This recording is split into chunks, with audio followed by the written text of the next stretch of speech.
Ok, já estamos. Portanto, iria dar então início à nossa sessão. Antes de mais, muito boa tarde a todos, sejam todos bem-vindos. Estamos no nosso terceiro dia do nosso workshop sobre o melhoramento genético em caprinos. Hoje vamos contar com a presença do Dr. Olivardo Facco, da Embrapa, e do Dr. Mário Silvestre, da UTAD. Eu gostaria de passar a palavra então ao Dr. Pedro Louro, representante da Comissão de Gestão do Centro de Competências, que nos dará as boas-vindas e nos dará algumas palavrinhas. Dr. Pedro, muito boa tarde. Boa tarde a todos e sejam bem-vindos em nome do Centro de Competências. Portanto, é só umas breves palavras de boas-vindas e agradecer a vossa participação neste workshop.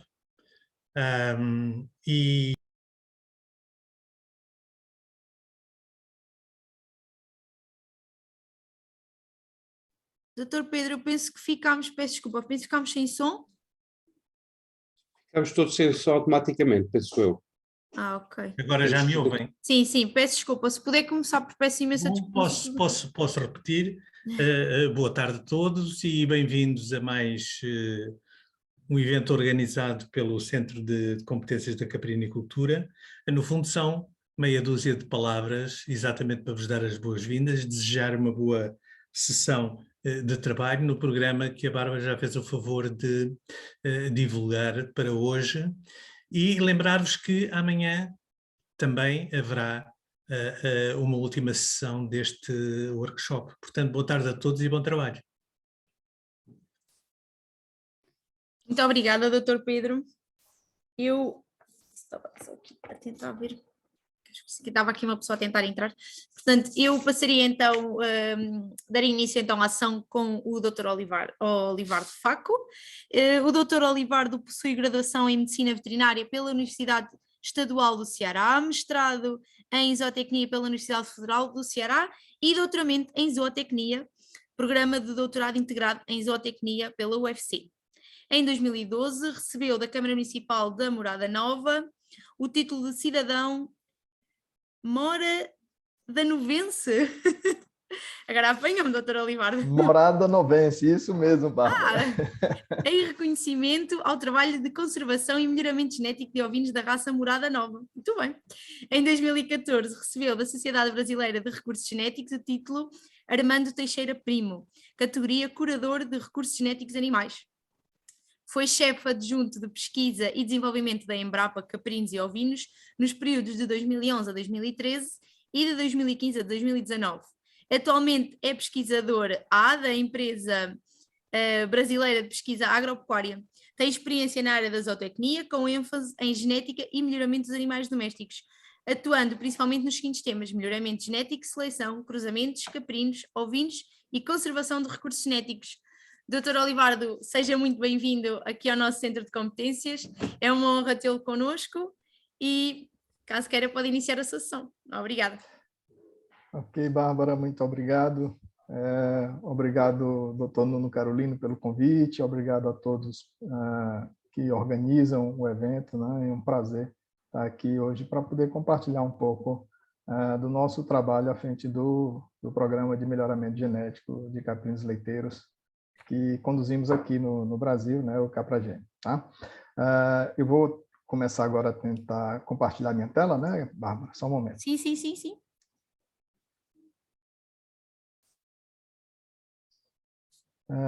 Vocês conseguem visualizar a tela? Sim, está perfeito. E é possível ver a bolinha vermelha aqui do mouse? Exatamente, sim. Ótimo, maravilha. Bom, então eu organizei a apresentação, né, mais ou menos nesse roteiro aqui. Tá? Falar brevemente sobre a caprinocultura leiteira brasileira, até para podermos nos situar, né, naquilo que está inserido o Capragene, que é o programa de melhoramento. Em seguida, falar sobre o histórico de instalação do programa, né, todo o processo, falar do funcionamento do programa, como que ele está hoje, né, qual é a condição de execução desse programa, para depois a gente finalizar com os principais resultados alcançados e as perspectivas, né, para os próximos passos dentro do programa. Tá? Bem, então, indo nessa direção, né, da caprinocultura leiteira, nós temos que, aqui com dados do último censo agropecuário, né, apenas para vocês terem uma ideia, no Brasil, em 2017, né, nós tínhamos aí um total de pouco mais de 106 mil cabras sendo ordenhadas, né? Ou seja, cabras que estão dentro de sistemas de produção de leite. Tá? E há uma forte concentração desse quantitativo de animais na região nordeste do Brasil, né? Que aqui no mapa é essa região laranja, né? Onde está, se a gente pegar o rebanho como um todo de caprinos, né? Tanto leiteiros quanto de corte, né? No Brasil, nós temos 93% do rebanho brasileiro está concentrado nessa região, que é uma região de clima semiárido, principalmente de clima semiárido, fora aqui a região litorânea. Tá? E a outra grande região produtora é a região sudeste, essa destacada mais em cores avermelhadas, né? Onde nós temos aí 10% desse quantitativo, né, de cabras ordenhadas, ou seja, de cabras em processo de exploração leiteira. Tá? E aí a gente, focando nessas duas regiões, nós vamos poder verificar que há uma diferença, né, entre as características dessas duas regiões. E já começamos a perceber quando olhamos para a produção de leite. Tá? Aqui está em milhares de litros. Tá? Então, nós temos aqui pouco mais de 25 mil toneladas de produção de leite caprino no Brasil, né? E aqui há, mais uma vez, a concentração dessa produção na região Nordeste e na região Sudeste do país. Mas percebam que a Sudeste, com apenas 10% das cabras ordenhadas, né, ela tem aí uma produção, 24%, né, da produção de leite. Então, a gente começa já a perceber aqui um diferencial de características entre essas regiões. Né? E um outro dado importante para a gente destacar e caracterizar muito brevemente essa caprinocultura leiteira, né, é que nós temos boa parte, apenas 58% do leite caprino produzido no Brasil, tá, ele é comercializado. Os outros, o restante, né, é leite que fica no alto consumo, né, das famílias ou coisa do tipo. Tá? E, mais uma vez, nós percebemos a diferença entre as regiões, onde na região sudeste nós temos aí 73%, portanto, um percentual bem maior desse quantidade de leite produzido que é destinado à comercialização, né? Enquanto na região nordeste nós temos apenas 54%. Né? E aí fica também evidente que quando nós comparamos a produtividade em termos de litros de leite cabra ano, né? Então, nós vamos ter aqui na região Nordeste, que nós vamos falar mais detalhado um pouco mais à frente, uma produção em torno de próxima de 200 litros de leite cabra ano, enquanto no Sudeste, que é uma região onde os sistemas de produção são mais tecnificados, nós nos aproximamos aí dos 550, 600 litros de leite cabra ano. Tá? Bom, mas essas duas regiões, né, têm características bastante distintas. Tá? Como eu já mencionei, a região Nordeste é uma região de clima semiárido, tá? Enquanto que a região Sudeste é uma região de clima tropical úmido e em algumas partes, tropical de altitude, né? Regiões com acima de 700, 800 metros de altitude. Tá? Além disso, no Nordeste nós temos sistemas de produção caracterizados como semi-intensivo. Né? E essa foto ela ilustra um pouco esse sistema de produção. São instalações mais modestas, né? Mais simples, e o animal vai ao pasto, né? Principalmente na época das chuvas, que você tem uma certa abundância de pastagem nativa, né? Na caatinga, mas os animais recebem uma suplementação, por isso o sistema semi-intensivo. Enquanto que na região sudeste, o sistema típico é um sistema mais intensificado de produção, né, com os animais em confinamento, recebendo dieta balanceada, né. Outra característica que diferencia essas duas regiões diz respeito ao mercado, né. Enquanto nós temos, na região Nordeste, um mercado que ele está fundamentado nas compras governamentais, né. Então, no Brasil, existe um programa que é o Programa de Aquisição de Alimentos, em que o governo adquire alimentos junto a pequenos produtores para disponibilizar esses alimentos na merenda escolar ou outras ações sociais. Tá? Enquanto que na região Sudeste, né, esse mercado é principalmente um mercado privado e bastante diversificado, enquanto que aqui nós temos fundamentalmente o leite fluido sendo comercializado, né? Na região Sudeste nós temos um mercado que é mais diversificado, né? Que tem tanto leite fluido, leite HT, mas também queijos, iogurte e outros derivados do leite caprino. Tá? E aí, vindo um pouco mais para o tema da nossa apresentação, que diz respeito à questão genética, né?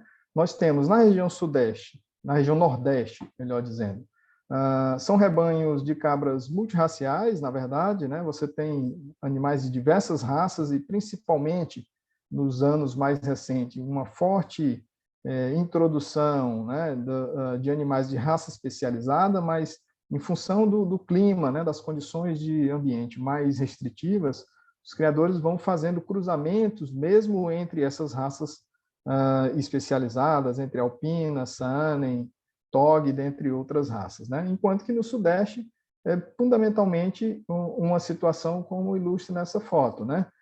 São animais de cabra de raça especializada, tá? Onde o Saanen é a grande maioria, né? Mas tem alguma coisa também de alpina, né? E Toggenburg, tá? Bom, e uma outra característica que diferencia é que no Nordeste nós temos rebanhos muito pequenos, né? O rebanho médio, né, que caracteriza a produção de leite no Nordeste, ele é um rebanho que vai ter aí em torno de 10, 15, 20 cabras, né, dentro do processo produtivo. Enquanto que na região Sudeste os rebanhos já são rebanhos de um porte um pouco maior, né, eu classifiquei aqui como médios, mas são rebanhos que vão estar girando aí em torno de 60 a 100 cabras em lactação, normalmente. Embora você tenha em ambas as regiões rebanhos que fogem dessa descrição que eu estou dando, mas essas são características mais gerais. Tá? Bom, então, feito isso, né, é importante a gente falar agora sobre o programa, né? O programa que teve início, o Capragene teve início no ano de 2005, né? A partir de um projeto de pesquisa liderado pelo colega Raimundo Lobo, aqui da Embrapa Caprinos e Ovinos, né? Esse projeto coordenado por nós, né? E não apenas a Embrapa Caprinos e Ovinos, mas outras 3 unidades estavam na coordenação, a Embrapa Caprinos e Ovinos, que fica em Sobral, no Nordeste do Brasil, né, que é a unidade da Embrapa, que tem como a sua missão pesquisa dedicada exclusivamente às cadeias produtivas de caprinos e ovinos, a Embrapa Gado de Leite e a Embrapa Recursos Genéticos e Biotecnologia, né, que tem a sigla de Senagem. Tá? Então, o primeiro momento para a instalação do programa, a partir desse projeto de pesquisa, né, foi justamente a implantação do primeiro teste de progênio. Né? Nós tínhamos uma grande dificuldade para iniciar um programa de melhoramento genético, porque não existia nenhuma base de dados, por exemplo, né, que permitisse você começar um teste progênio, por exemplo, ter alguns critérios produtivos para a escolha dos bodes que iriam participar desse teste progênio, que iriam iniciar esse processo. Tá? Então, nós contamos aí com a parceria da Associação Brasileira de Criadores de Caprinos e Ovinos, né, e suas subdelegadas, que são as associações estaduais, né, para fazer, nesse primeiro momento, a escolha, né, a indicação do primeiro grupo de bodes a participar desse teste de progênio. Tá? Então, essa indicação foi feita pela BCC, essa imagem ilustra essa primeira reunião, onde nós discutimos a estratégia, né? Então, as associações estaduais, junto com a BCC, fizeram a indicação do primeiro conjunto de bodes para serem testados. Tá? E, a partir daí, nós começamos a busca, tá, por rebanhos colaboradores que estivessem dispostos, né, a participar do processo de controle leiteiro, de controle das informações produtivas. Tá? Bom, feito isso, o passo seguinte, talvez devesse ter sido o primeiro, né, foi justamente a implantação do serviço de controle leiteiro, tá? Que é a base, né, dos programas de melhoramento genético, é você ter uma forte estrutura, né, de coleta das informações de desempenho e de genealogia dos animais, para que você tenha, a partir dessas informações, poder fazer as avaliações genéticas e orientar o processo de seleção, né, da população que está sendo trabalhada.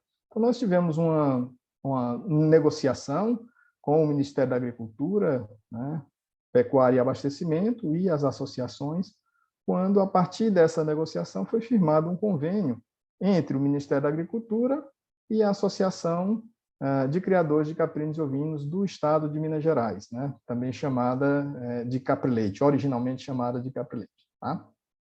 Bom, então, a partir desse convênio, né, lá no final do ano de 2006, foi que nós começamos o controle leiteiro. Então, com recursos, né, financeiros disponibilizados pelo Ministério da Agricultura, nos permitiu, né, junto com a Associação de Criadores de Caprinos e Ovinos de Minas Gerais, do Estado de Minas Gerais, iniciar esse processo. Tá? E aí nós temos nós temos um grande obstáculo, tá? Que é o fato de que, embora eu tenha mencionado que a caprinocultura leiteira tenha duas principais regiões, na verdade, o Brasil é um país muito grande, né? Então, há uma grande dispersão desses rebanhos. Tá? Então, o primeiro obstáculo é a distância entre os rebanhos para você montar uma estrutura de coleta das informações de controle leiteiro. Tá? Foi quando a Associação, né, de Criadores de Caprinos e Ovinos de Minas Gerais, trabalhou a contratação de uma outra associação que já tinha o serviço de controle leiteiro implantado, só que para gado bovino, né, da raça holandesa. Então, foi feita essa contratação que permitiu aproveitar a experiência e infraestrutura da associação de gado, né, para implantar o controle leiteiro. Tá? Então, com essas duas ações, né, a implantação do controle leiteiro e a seleção dos primeiros bodes para participar do teste de progênio, né, nós completamos essa primeira fase de implantação do capragênio. Tá? Bom, todavia, essa operacionalização do programa, né, vocês podem perceber que nós começamos aí do zero, sem uma estrutura mínima, né, ela revelou inúmeros desafios. Tá? Dentro desses desafios, o pequeno número de rebanhos colaboradores, tá? Há uma insegurança muito grande dos criadores, né, em participar, em abrir as suas informações para um programa dessa natureza. Tá? A baixa difusão da técnica de inseminação artificial, tá?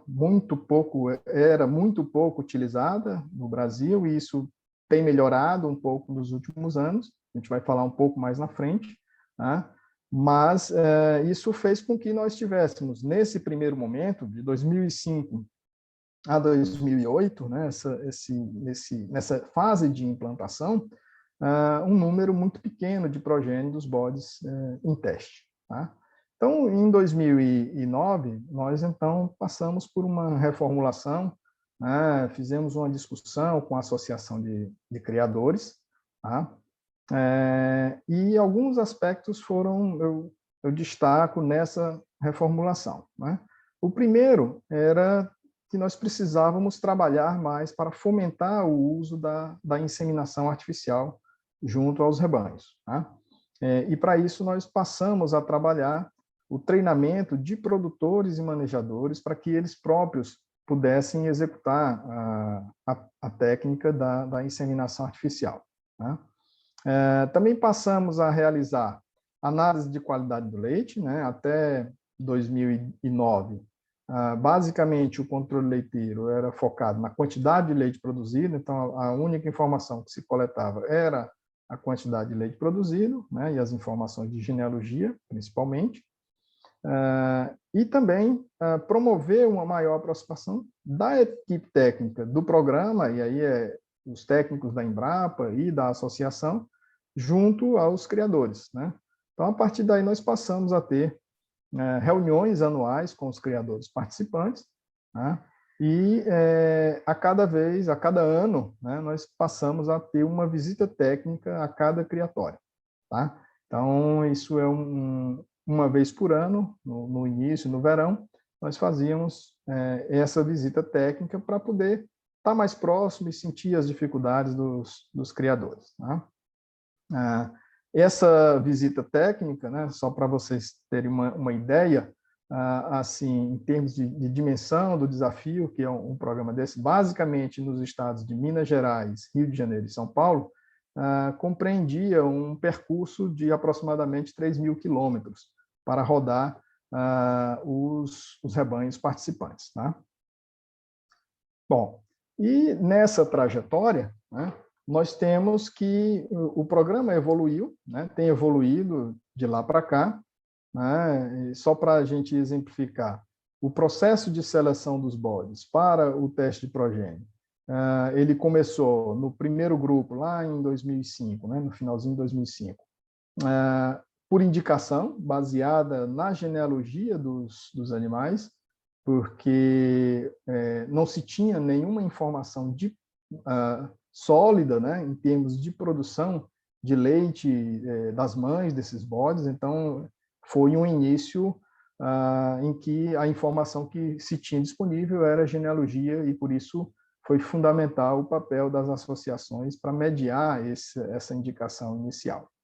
A partir do segundo grupo, já em 2009, nós já tivemos essa seleção baseada na produção de leite das mães, então foram escolhidos bodes de cabras de alta produção, né? E a partir do terceiro grupo, nós já tínhamos a possibilidade de fazer uma primeira avaliação genética, né? A partir dos dados coletados, embora poucos dados, né? Mas passamos então a selecionar os animais com base no valor genético predito, né? Um outro exemplo diz respeito ao controle leiteiro, né, que veio evoluindo, né, desde quando começou lá no final de 2006 e principalmente início de 2007. Né? Atualmente nós temos no nosso banco de dados pouco mais de 79.000 controles leiteiros individuais. Esses controles leiteiros, no começo nós tínhamos eles realizados de forma mensal, e depois passamos a fazer o controle leiteiro bimensal, ou seja, a cada 2 meses, né? Tudo no intuito de reduzir os custos do programa. Tá? Temos aí pouco mais de 10.000 lactações controladas, né? Envolvendo principalmente essas 3 raças, a Saanen, a Alpina e a Anglo, né? Anglo-Nubiana. E desde 2009 nós temos a informação de qualidade do leite, né, que aí diz respeito à produção de gordura, proteína, lactose, extrato seco, né, e contagem de células somáticas. Tá? Ao longo desse período, também conseguimos construir um banco de DNA de parte dos animais, né, que permitiu, mais recentemente, né, a partir de 2017, o uso da genômica na avaliação genética da raça Saanen, né? Que é, dentro do programa, a principal raça, a raça mais representativa. Tá? Bom, hoje o controle leiteiro, tá, ele tem mais ou menos essa dinâmica que eu estou tentando representar aqui para vocês. Né? Então, nós temos o Caprio, né? Então, o técnico da associação. Hoje, o programa, o controle leiteiro já não é mais realizado pela Associação de Gado Bovino, já é realizado diretamente pela Associação de Criadores de Caprinos e Ovinos, né? A partir dessa troca de experiência entre as associações. Então, o técnico vai ao Caprio, coleta as informações de produção, né, de leite, e também coleta as amostras para as análises qualitativas. Tá? Essas informações, então, coletadas no Caprio e que vêm das análises de qualidade do leite, vêm para a associação e, a partir da associação, ela insere no sistema de gerenciamento de rebanhos do Capragênio, né, que é um sistema web, e, a partir daí, nós da Embrapa temos acesso à informação e podemos, então, tratar essa informação para devolver aos criadores os relatórios de avaliação genética, né, e também para a associação, né, as informações pertinentes do programa. Tá? Bom, e apenas para a gente falar um pouco dessa ferramenta, né, que nós utilizamos para a gestão da informação do programa, nós temos o sistema de gerenciamento de rebanho. Ele é um software em rede que foi desenvolvido pelo colega Raimundo Lobo, né, pesquisador da Embrapa Caprinos e Ovinos. Esse sistema fica hospedado na rede, né, no servidor em rede da Embrapa Caprinos e Ovinos, e o acesso a esse sistema é restrito. Né? Cada usuário ele acessa o sistema por meio de uma identificação própria, né, e uma senha. Tá? E cada criador tem a sua própria identificação. Só que o criador ele acessa o sistema para poder ver diversos tipos de relatórios zootécnicos gerenciais, como esse que aparece nessa imagem aqui lateral, que traz o desempenho do controle de produção de leite, né, de um controle diário, mas o criador não tem a possibilidade de inserir, de alterar as informações. Tá? Essas informações elas somente são inseridas pela equipe técnica do programa. Né? E além desses relatórios, o criador tem acesso a duas ferramentas, né? Uma ferramenta de seleção que permite a classificação dos animais com base em uma determinada característica, que seja o seu critério de seleção, ou mesmo a construção de um índice de seleção com base nas características que estão lá na avaliação genética.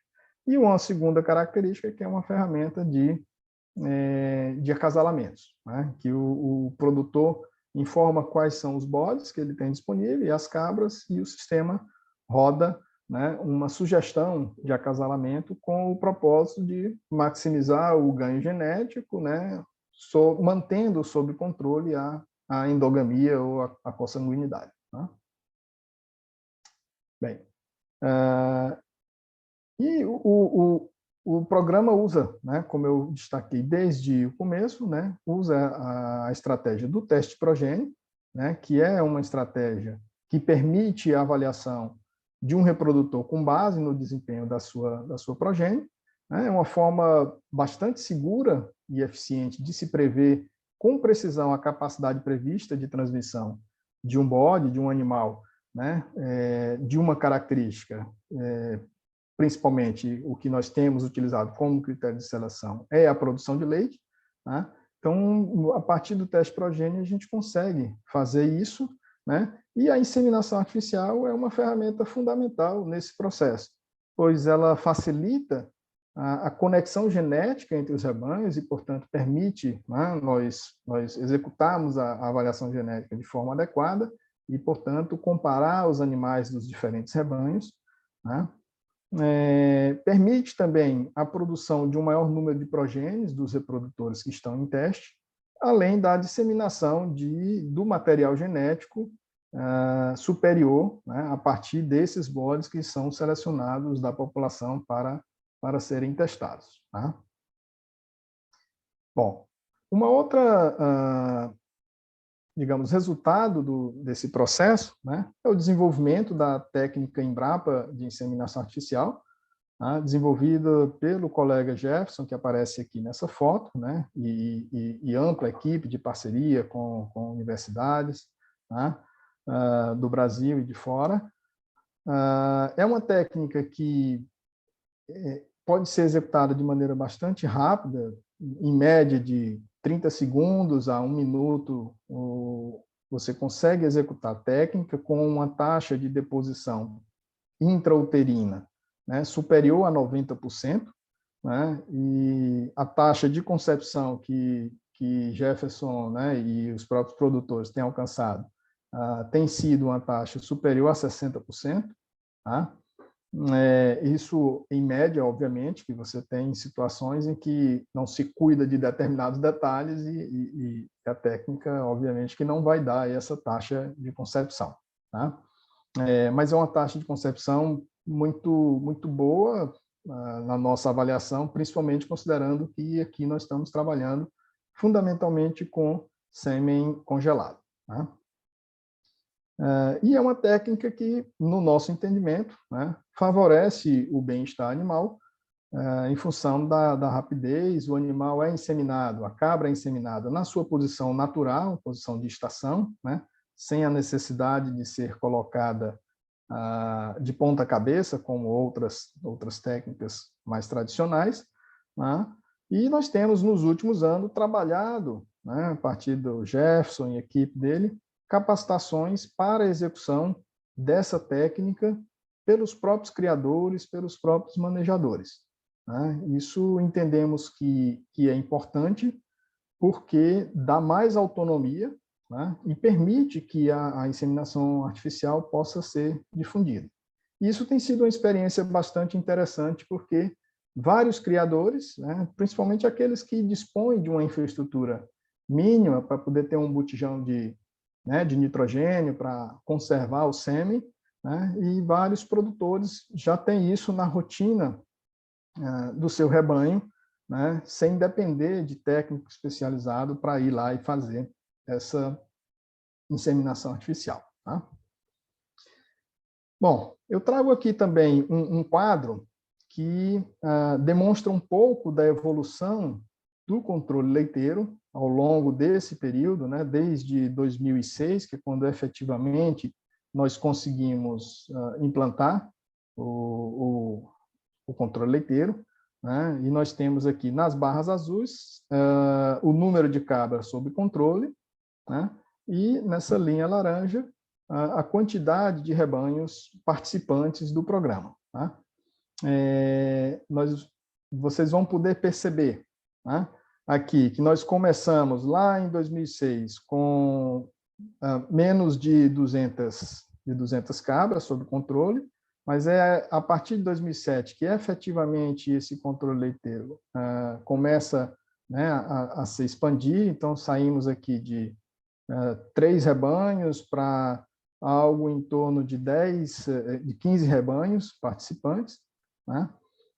E nós temos esse período que vai 2007 até 2011, mais ou menos, com um crescimento bastante interessante em termos de número de cabras controladas, passando aqui das 1.000 cabras controladas em 2011, né, e chegando aqui a 22 rebanhos sob controle, tá?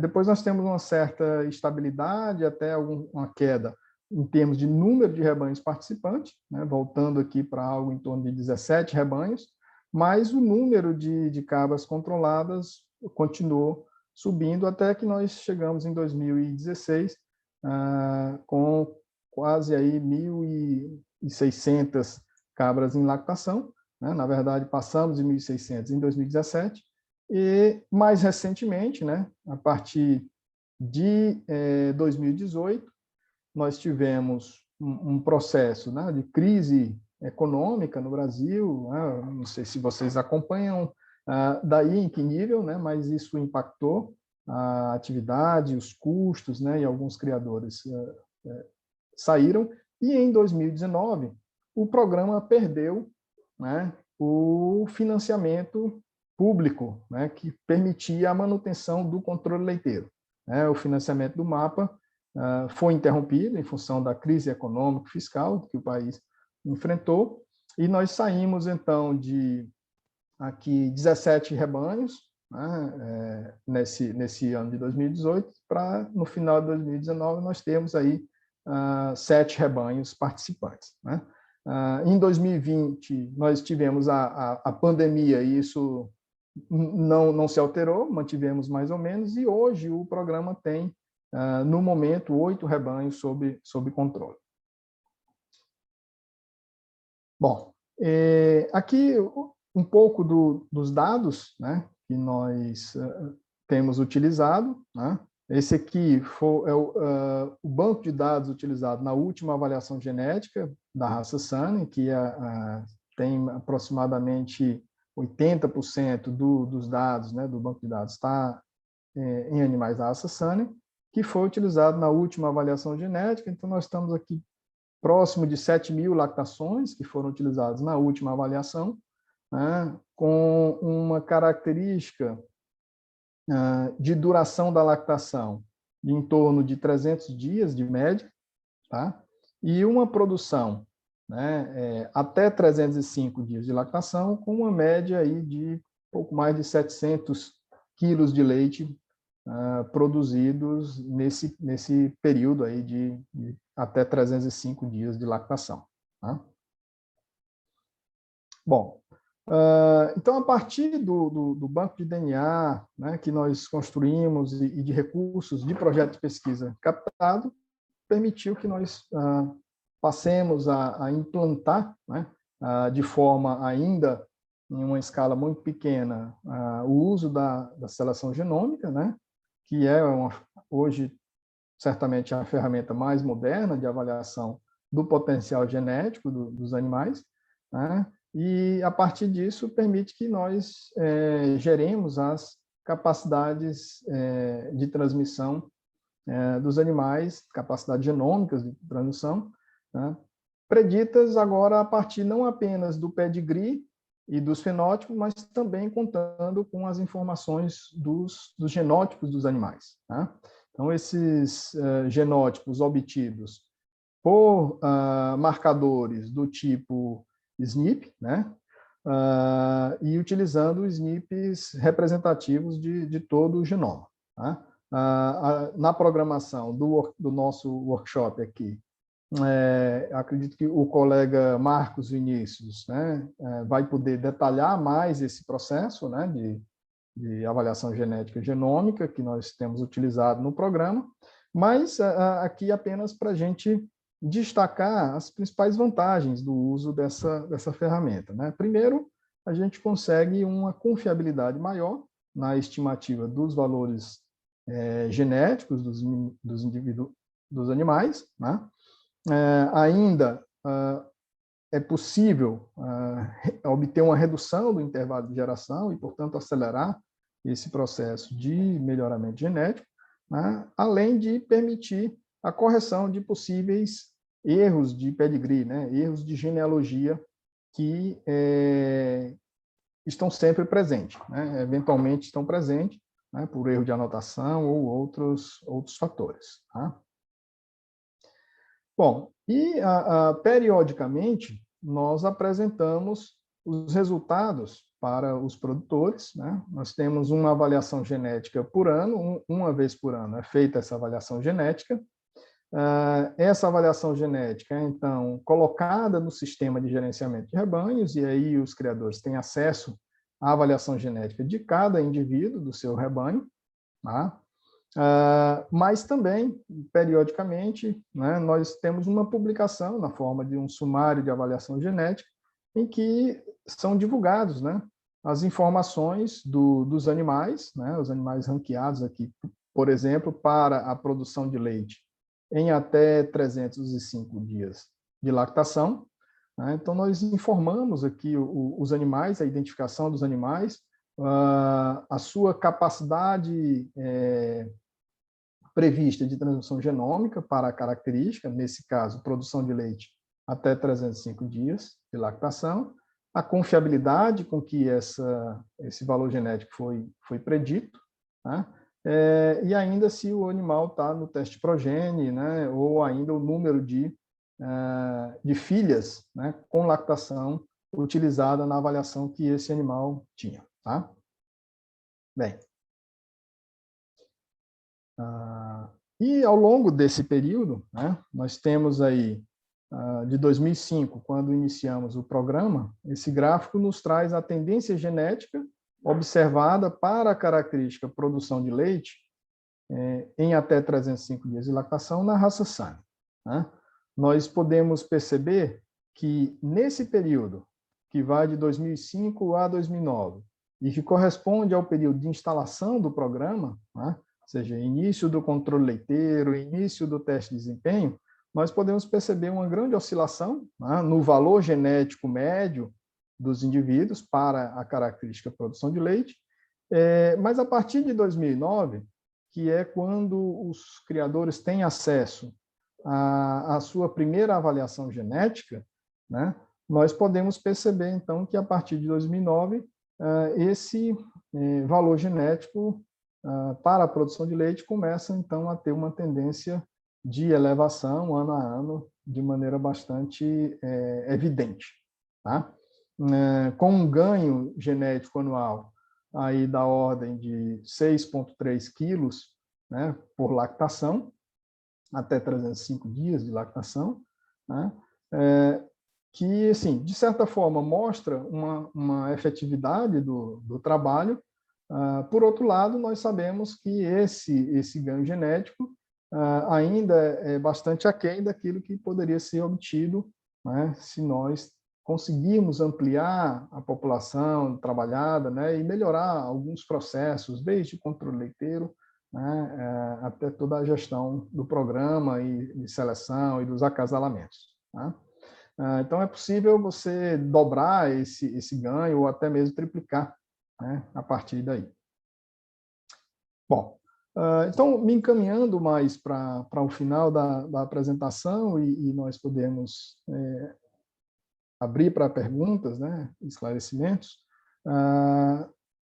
Nós temos, no momento, um novo projeto que está em andamento, que foi recentemente aprovado, né?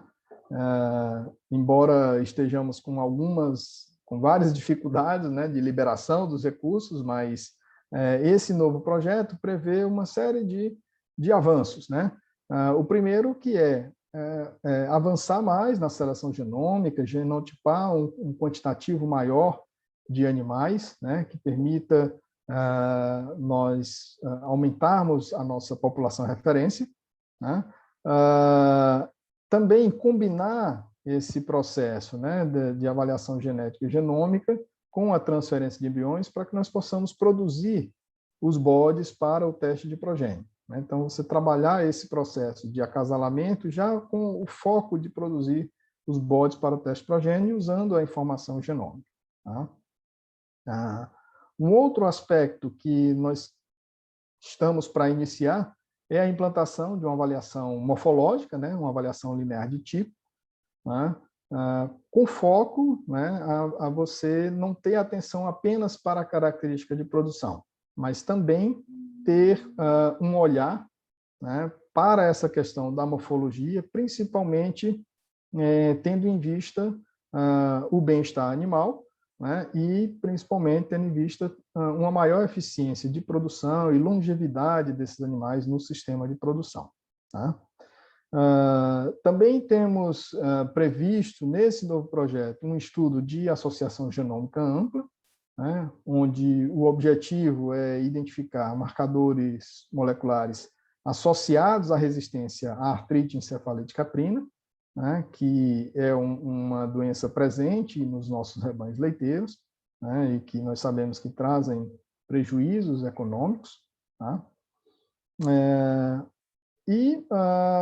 A expansão do programa, que hoje ele está concentrado na região sudeste, né, principalmente no estado de Minas Gerais, né, mas a expansão do Caprogênio para a região nordeste, né, no sentido de que nós possamos ter avaliação genética dos animais naquelas condições mais comuns do sistema de produção da região Nordeste, né? E para isso nós estamos contando, né, esse processo já está em andamento, né? Nós estamos contando com a parceria da Associação Brasileira de Criadores de Caprinos, além das instituições de pesquisa e extensão dos estados da Paraíba, de Pernambuco e do Rio Grande do Norte, tá?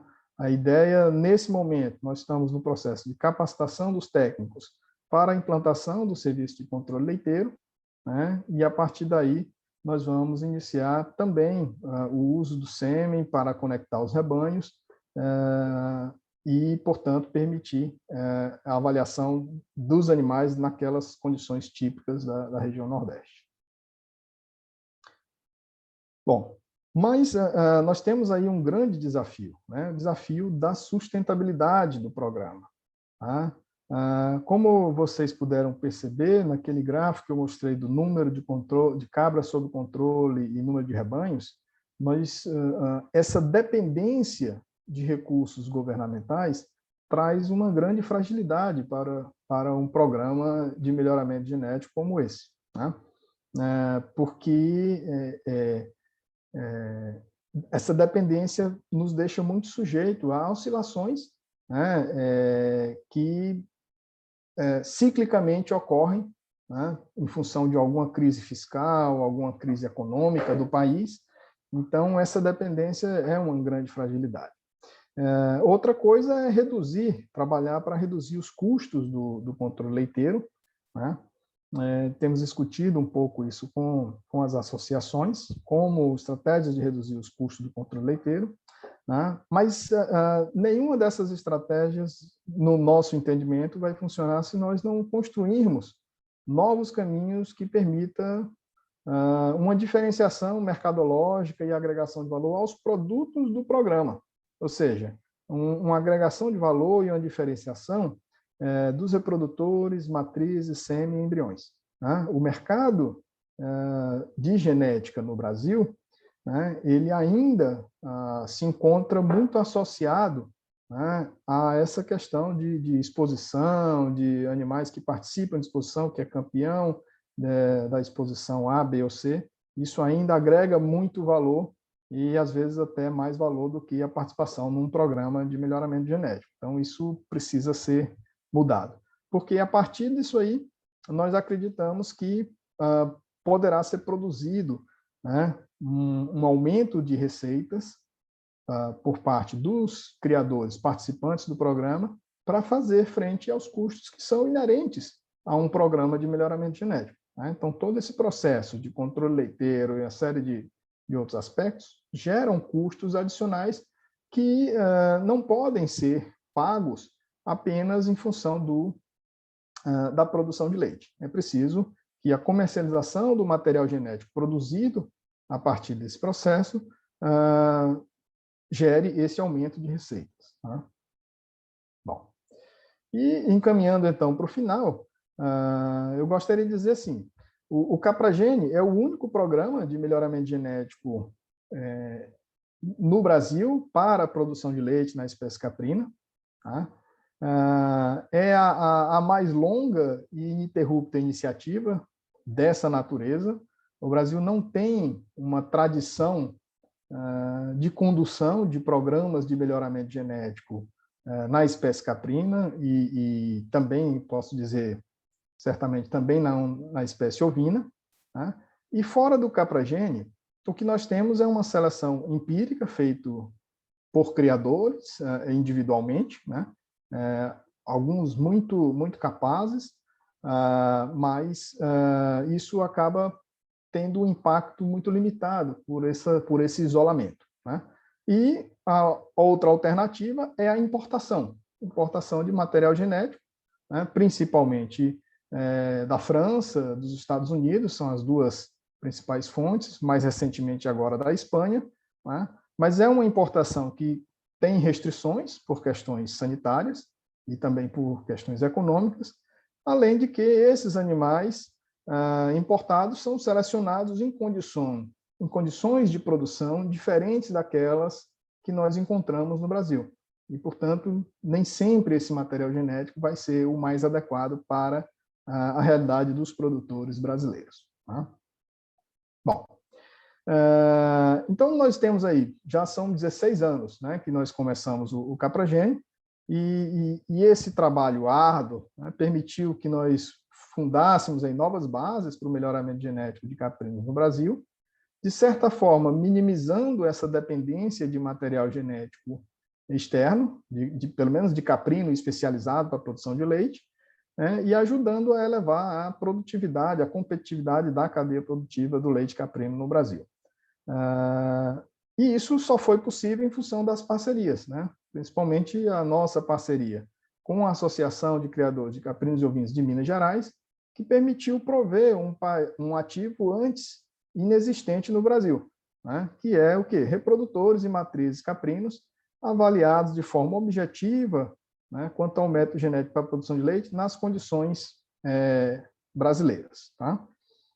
E os criadores puderam, então, a partir das informações geradas no programa, melhorar a seleção praticada nos seus rebanhos, tá? E elevar o potencial genético dos seus plantéis, além de agregar valor de mercado aos animais avaliados. Tá? Então, eu trago isso como um resumo, né, dessa trajetória que nós temos trilhado no Capragênio, agradecendo mais uma vez pelo convite, né, do Dr. Nuno e dos organizadores, e nos colocando aí à disposição para interagir com os participantes. Muito obrigado.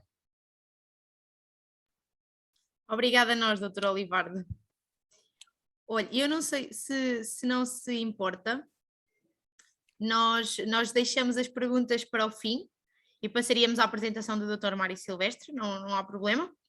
Não, sem problema, podemos seguir assim. Então fazemos da seguinte forma, eu passaria então a apresentar aqui um breve resumo do percurso académico profissional do Dr. Mário Silvestre. Portanto, é licenciado em Engenharia Zootécnica, mestre em Produção Animal e doutorado em Ciência Animal.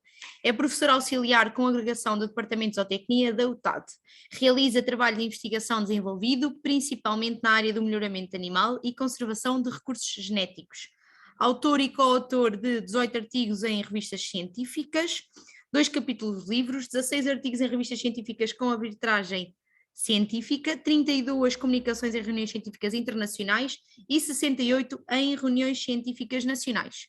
Tem colaborado nos programas de conservação e melhoramento genético de várias associações de criadores, nomeadamente a Associação Portuguesa dos Criadores da Raça Frísia, do Maronês, da Mirandesa e da Raça Minhota, da Associação Nacional de Criadores de Suínos da Raça Bízara e, por último, da Associação Nacional de Criadores da Raça Bravia, de Cabra Bravia. Dr. Mário, seja muito bem-vindo e esteja à vontade para iniciar a sua apresentação. Eu gostaria só de relembrar que o Dr. Mário, ele esteve a falar um bocadinho no início, podiam não estar ainda todos, ele vai fazer uma espécie de um questionário, não é? De umas perguntas, portanto, de uma pergunta através do telefone, portanto peço que durante a apresentação do Dr. Mário estejam com o vosso telefone, para seguirem depois os passos que ele vai sugerir, e eu qualquer coisa vou estar aqui a ajudar também. Qualquer coisa é só escreverem no bate-papo. Até já! Ora, muito obrigado, agradeço o convite que me foi endereçado pelo Centro de Competências Centro de Competências de Caprinicultura e o desafio que o Nuno Carolino me lançou de abordar o tema melhoramento e bem-estar em caprinos. E irei procurar, então, interligar este assunto, referir o bem-estar animal ligado ao melhoramento genético de caprinos. Se possível, irei também tentar que as pessoas que estão a acompanhar participem, utilizando o telemóvel, como a Bárbara já referiu. E procurarei apresentar um ponto de situação em Portugal e o mais importante é suscitar algumas reflexões que poderemos depois discutir no fim. Sobretudo tenho também muitas muitas dúvidas e muitas questões que ficarão seguramente para ser discutidas. Falando então um pouco do conceito de bem-estar animal, e este assunto já foi referido numa das comunicações de ontem, podemos entender o bem-estar animal como um conjunto de 5 liberdades. O animal deve estar livre de fome e sede, livre de desconforto, livre de dor, ferimentos e doença, livre de medo e angústia e, em quinto lugar, livre para exprimir o seu comportamento normal. Estas 5 liberdades depois podem ser um bocadinho mais densificadas, designadamente os animais devem ter sempre disponível água fresca e limpa, devem ter acesso a comida adequada à espécie, na quantidade necessária para se manterem saudáveis. Os animais devem ter instalações adequadas, incluindo abrigos, espaço, oportunidade para se exercitar e descansar.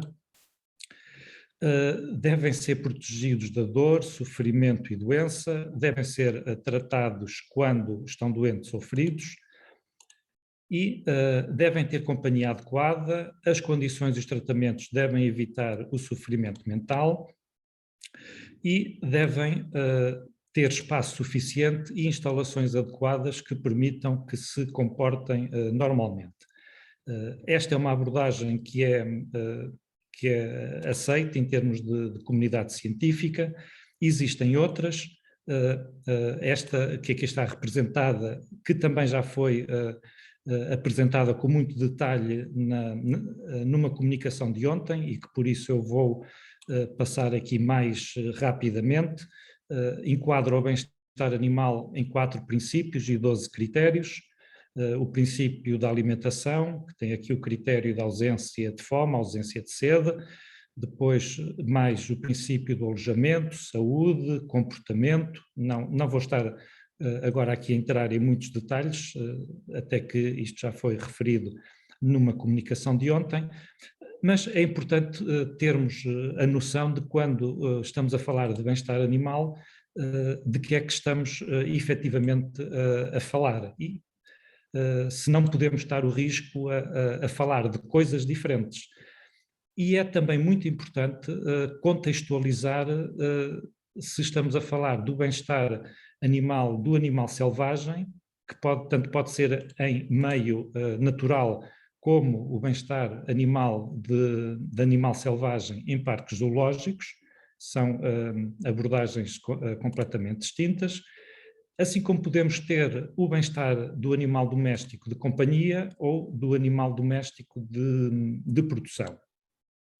E estas questões do bem-estar animal têm um impacto muito forte na sociedade e os técnicos, os produtores, os cientistas devem ter muita atenção a este tema e à forma como como se faz a comunicação deste tema. Na preparação desta comunicação, eu fui confrontado também com a forma como se prepara a comunicação do bem-estar animal ao nível da comunidade escolar em Portugal e está a ser preparado pela Direção-Geral de Educação aquilo que é um referencial de educação para o bem-estar animal. E este documento procura enquadrar a forma como o bem-estar animal irá ser abordado nas nossas escolas, desde o ensino pré-escolar até ao ensino secundário. É um documento ainda bastante extenso, eu penso que ainda está em consulta pública. Eu destaco aqui apenas a título de exemplo alguns resultados de aprendizagem que se pretende que os alunos atinjam, separando aqui em termos de animais de companhia e animais de produção. Isto são pontos que seguramente iriam suscitar muita discussão. Eu trago-os aqui essencialmente neste momento para conhecimento. E também, de forma muito intensa, o bem-estar animal tem estado na agenda política e se calhar até de forma mais intensa desde das últimas eleições, E trago aqui uma notícia de há 2, 3 dias, em que o cabeçalho da notícia é Costa cita Gandhi e associa bem-estar animal à grandeza das nações.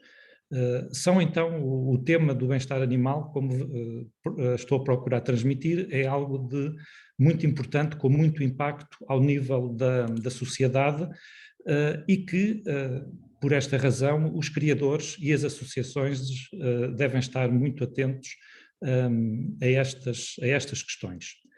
E a impressão com que, por vezes, poderemos ficar é que o bem-estar animal, por vezes, é entendido de uma forma pouco realista sobre o que são as relações entre animais de espécies diferentes, incluindo relações tróficas, relações de cadeia alimentar, aquilo que, no fundo, tanto ocorre nos ecossistemas naturais, como depois também ocorre na produção animal e naquilo que é a produção de alimentos.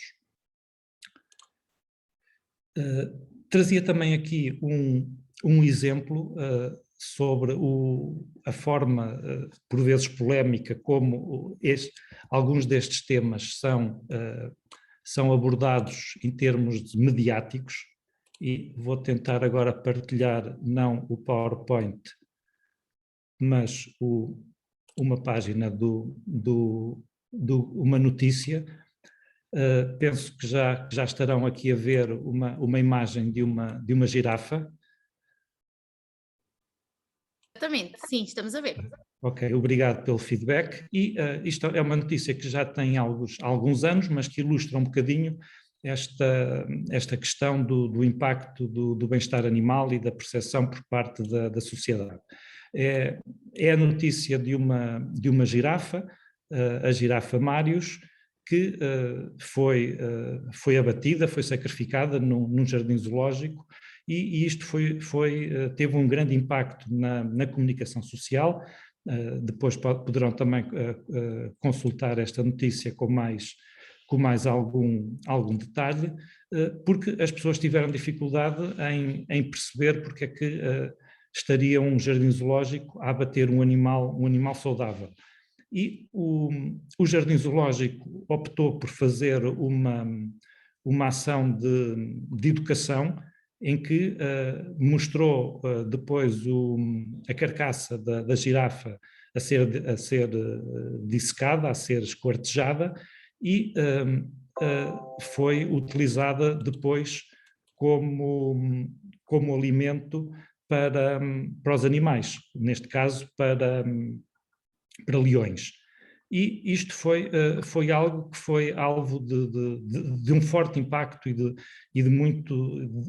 de alguns protestos em termos de opinião pública.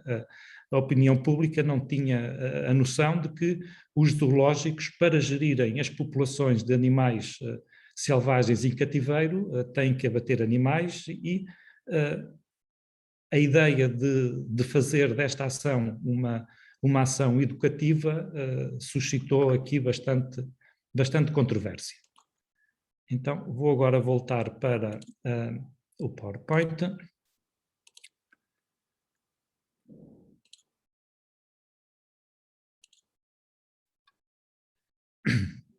Então, continuando, agora que já procurei enquadrar um pouco alguns conceitos de bem-estar animal e de uma forma muito breve, muito telegráfica, passaria agora a falar sobre o melhoramento, e depois falar do melhoramento em caprinos e do bem-estar. E o melhoramento começou com a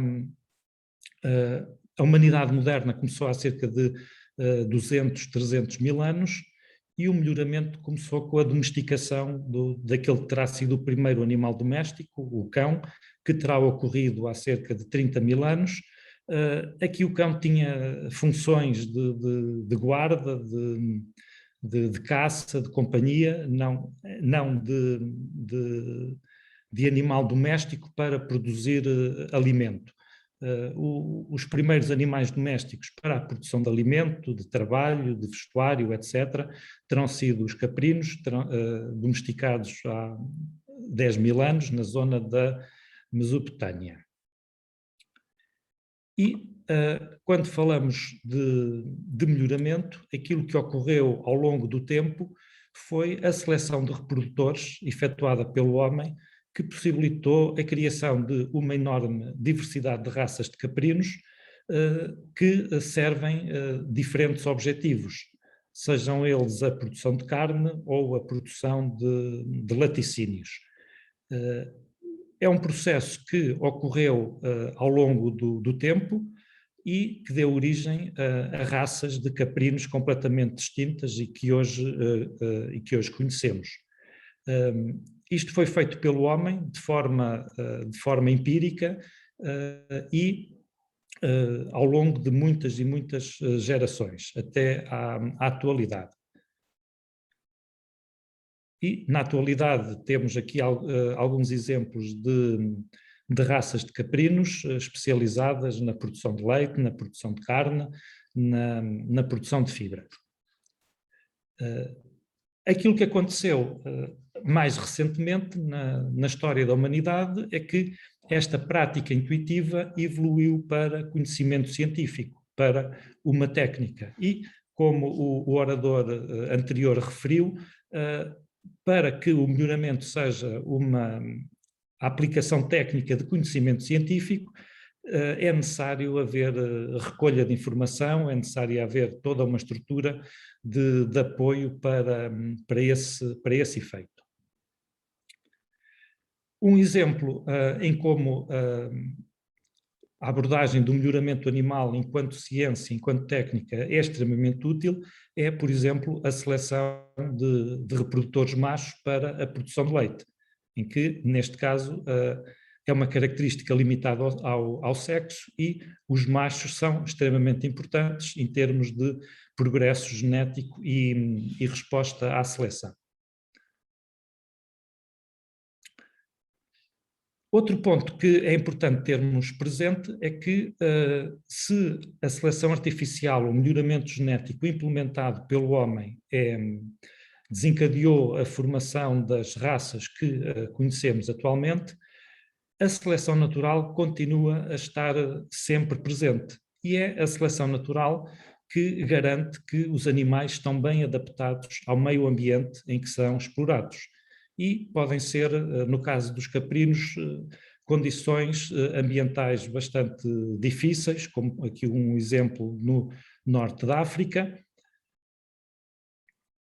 ou também aqui um exemplo do pastoreio de percurso de animais da raça bravia, em que os animais, para se alimentarem, também têm que estar devidamente adaptados às condições em que são explorados, e a seleção natural garante que, de facto, só os animais que estão bem adaptados conseguem sobreviver e, desta forma, ter descendência.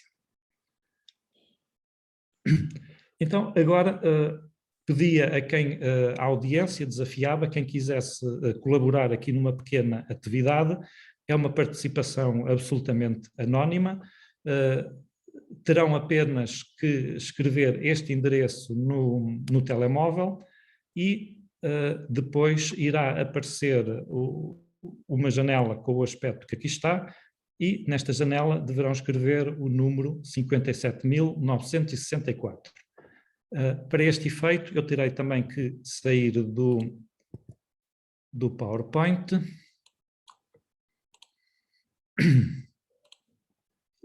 E passar agora para o VoxVote. Desculpe interromper, Dr. Mário. Só para pedir, se alguém tiver alguma dificuldade, basta levantar a mão ou fazer uma pergunta, está bem? Certo. É bastante intuitivo, mas caso tenha alguma dificuldade... Obrigado. Eu experimentei agora, nunca tinha experimentado e segui os passos. Eu não sei, eu vou deixar aqui o código, pode repetir, por favor, sabe de cor? Sim, eu vou já transmitir. Pronto, eu vou deixar aqui, era 57.000. Sim, eu vou já transmitir. Não sei se neste momento já conseguem ver a minha imagem no Google. Sim, sim, conseguimos. Sim. Não aparece aqui é o código. Está aqui, Pronto, então, 57.964. Pronto. Pronto. Relembro. Neste momento, então, se conseguirem escrever o código, penso que já conseguirão ver a primeira questão. Isto é uma Calhar questão... aguardaríamos só um bocadinho. Então eu vou parar. Podes só repetir o site, Mário, por favor. Sim, é o que está aqui escrito em baixo. Live Vox Vote. Ok. Obrigado. Live.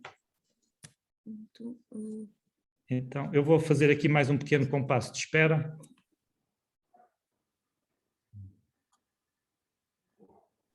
Eu deixei agora nas perguntas, tanto o... Isto significa que já há pessoas a utilizar, é isso? Sim, mas esta pergunta era mesmo só para nivelar os utilizadores. Ok, então, assim. mas então se esperarmos um bocadinho, eu, por exemplo, não respondi. Pronto, mas esta já não irá dar para responder. Ok.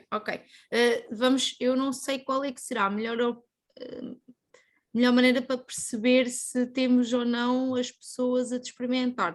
Sim, eu vou avançar na questão e vi que nesta questão 3 pessoas responderam e espero que na próxima mais pessoas consigam responder. Ok. Alguém está com alguma dificuldade? Poderá levantar a mão. Está alguém com alguma dificuldade? Câmara desligada. Bem, vamos... Ninguém levantou a mão, portanto esperemos Sim. que esteja tudo a correr bem. É isso, vamos avançando. Pronto, a primeira questão questionava sobre o número de raças de caprinos que existirão no mundo e agora a questão seguinte será quantas raças de caprinos autóctonos existem em Portugal e agora há aqui 15 segundos para responder.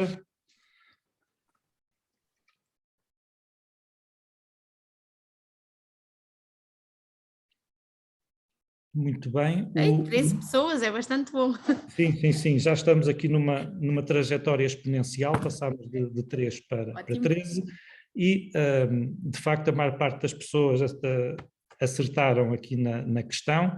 A resposta 6 significa que estiveram bem atentos à comunicação de segunda-feira do Nuno Carolino. E agora passava para a questão número 3.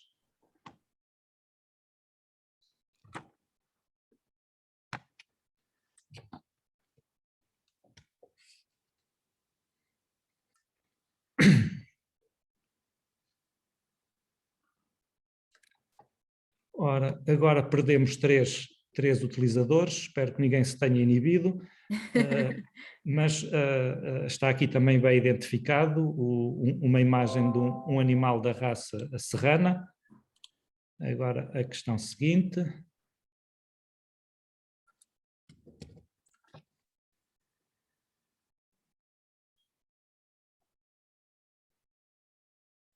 Isto é muito giro, desculpa lá o comentário.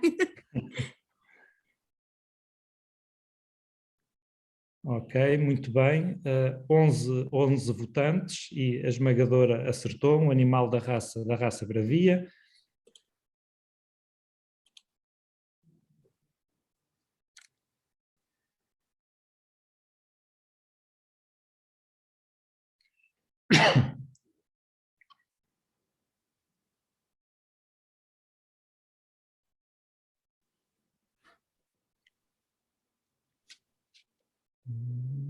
Agora aqui, essa foi uma armadilha. Esta aqui foi um bocadinho enganadora, mas já vão perceber mais à frente que não temos aqui a preta de Montezinho, temos aqui a charnequeira. Vamos continuar.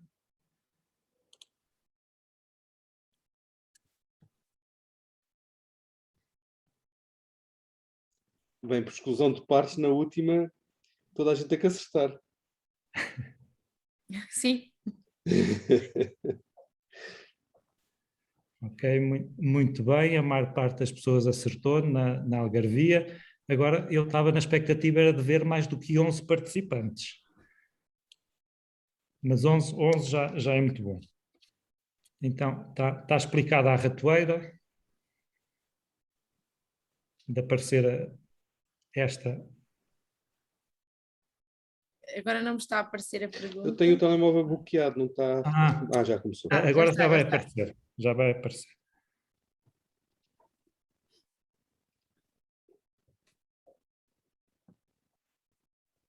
Agora vai ser um 100%.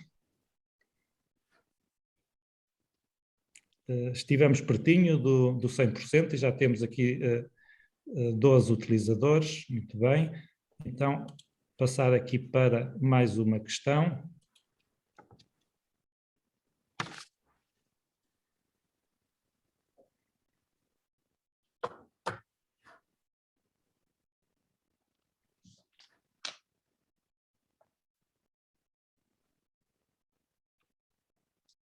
Catorze utilizadores, tivemos aqui o máximo e a esmagadora maioria das pessoas acertou a identificar aqui animais da raça serpentina e estamos quase a terminar.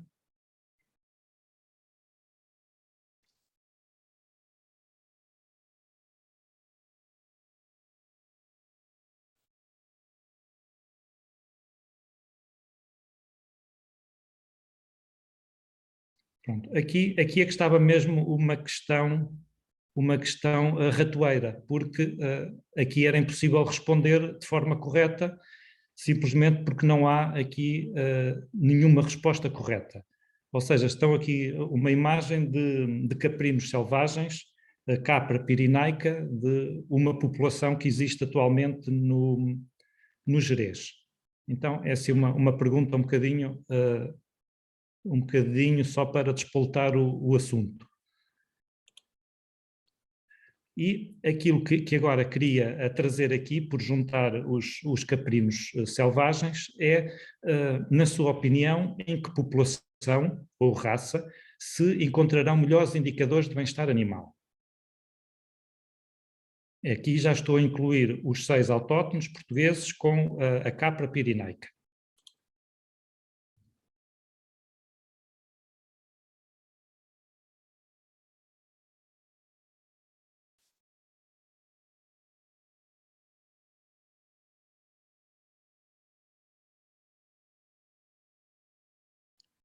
Então, estava na expectativa sobre que resposta poderíamos aqui obter e a maior parte dos votantes apostou aqui na raça serpentina, alguns na população de capra pirinaica e esta questão aqui irá ser depois um bocadinho debatida mais à frente, mas achei extremamente interessante as respostas, se bem que estamos aqui num universo muito curto de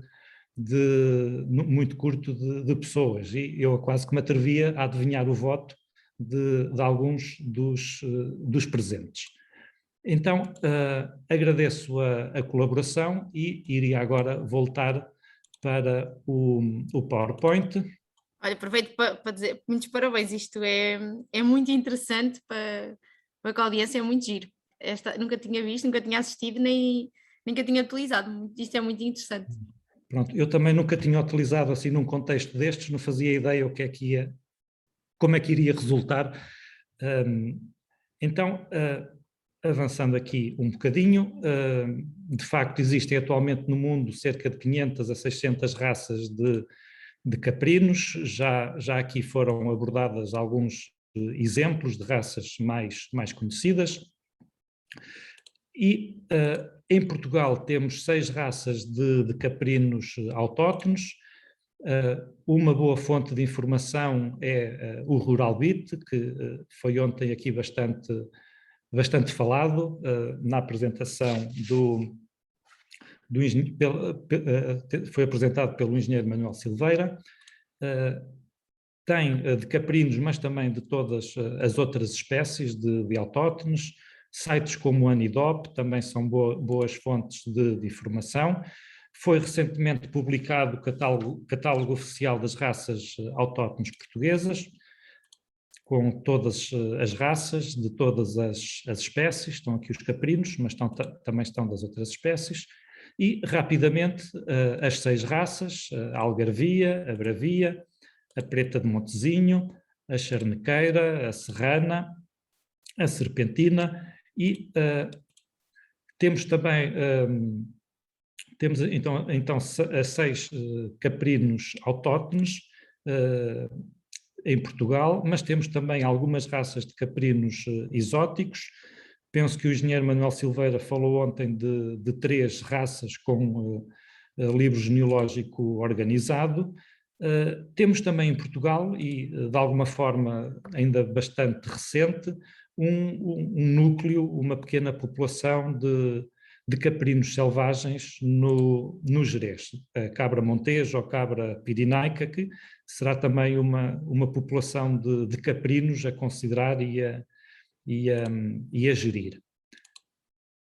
E falando agora um pouco sobre aquilo que é o principal tema, que é o melhoramento genético de caprinos para o objetivo de bem-estar, e falando do melhoramento enquanto técnica, enquanto ciência, é necessário que estejam definidos indicadores de bem-estar para o objetivo de melhoramento, e já foram aqui apresentadas, incluindo ontem numa das comunicações, alguns destes indicadores.